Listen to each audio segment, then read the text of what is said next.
Aïssatou, une fillette d'à peine 10 ans, possédait un don, un poids qu'elle portait dans sa petite silhouette. Il lui chuchotait, parfois hurlait, des choses à venir. Pas des futurs, mais des aperçus. Des éclairs de ce qui pourrait être, de ce qui pourrait advenir. Papa, s'il te plaît, ne pars pas aujourd'hui. La voiture. Elle murmure le danger. Prémonition, les appelait-il, les écartant d'un revers de la main. Mais Aïssatou savait mieux. Elle les sentait dans ses os, ses avertissements, aussi réels que la poussière de leur rue de Dakar. Ce jour-là, la chaleur était lourde, reflétant le malaise qui régnait dans le cœur d'Aïssatou.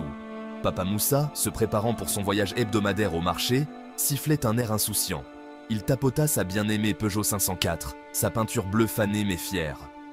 Aïssatou, l'observant depuis l'embrasure de la porte, sentit un poing glacé se refermer sur sa gorge. « Aïssatou, assez de ces histoires, tu vas t'inquiéter inutilement. » Mais papa, je le vois, la route, la voiture, un accident. Papa Moussa marqua une pause, la main sur la portière de la voiture. Il se tourna vers sa fille, le front plissé. « C'est comme ça la vie, on va, on revient. Pas besoin d'avoir peur. » Papa Moussa soupira, sa patience s'épuisant. Il s'agenouilla devant elle, lui forçant le menton avec un doigt. « Écoute ma petite fleur, ce ne sont que des rêves. La voiture va bien, tu vois, solide et fiable. Ne laisse pas ton imagination te jouer des tours. » Aïssatou savait que se disputer était futile. Son père, aveuglé par la logique, ne pouvait pas voir la vérité qui s'accrochait à elle comme un linceul. Elle le regarda s'éloigner, la Peugeot bleue devenant un point minuscule dans l'air poussiéreux. Le poids dans sa poitrine persistait, une lourde pierre de mauvais augure. Toute la journée, elle fut consumée par la terreur, incapable de se débarrasser de cette prémonition glaciale. Ses jeux habituels n'avaient aucune joie, son rire s'était tu. Alors que les heures s'écoulaient lentement, Aïssatou se retrouva attirée vers l'embrasure de la porte, son regard fixé sur la route qui menait à leur maison. Le soleil couchant projetait de longues ombres, peignant le monde dans des teintes orange et violettes. Pourtant, son propre cœur restait enveloppé dans la grisaille de la peur. Le crissement des pneus, le craquement écœurant du métal brisèrent le calme du soir.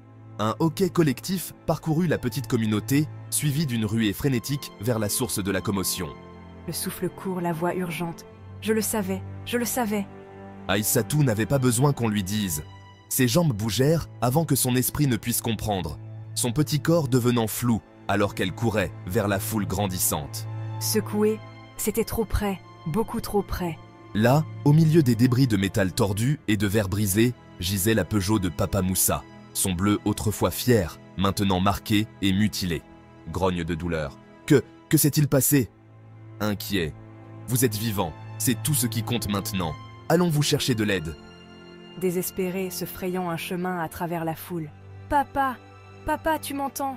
Aïssatou se fraya un chemin à travers la foule, son cœur battant un rythme effréné contre ses côtes. Le soulagement la submergea, suivi d'une vague de colère. Criez, papa, je te l'avais dit. Il la regarda alors, les yeux emplis d'une compréhension nouvelle. Le scepticisme qui voilait habituellement ses traits avait disparu, remplacé par une admiration naissante. Tendrement, tendant la main, « Ma fille, pardonne-moi !» À partir de ce jour, Papa Moussa ne remit plus jamais en question le don d'Aïssatou. Il apprit à écouter, à faire confiance aux murmures du monde invisible, qui parlait aussi clairement à sa fille. L'accident, un rappel brutal des forces invisibles en jeu, avait brisé non seulement sa voiture, mais aussi son scepticisme. Aïssatou, autrefois rejetée, devint la protectrice de leur famille, son don un phare dans l'incertitude de la vie.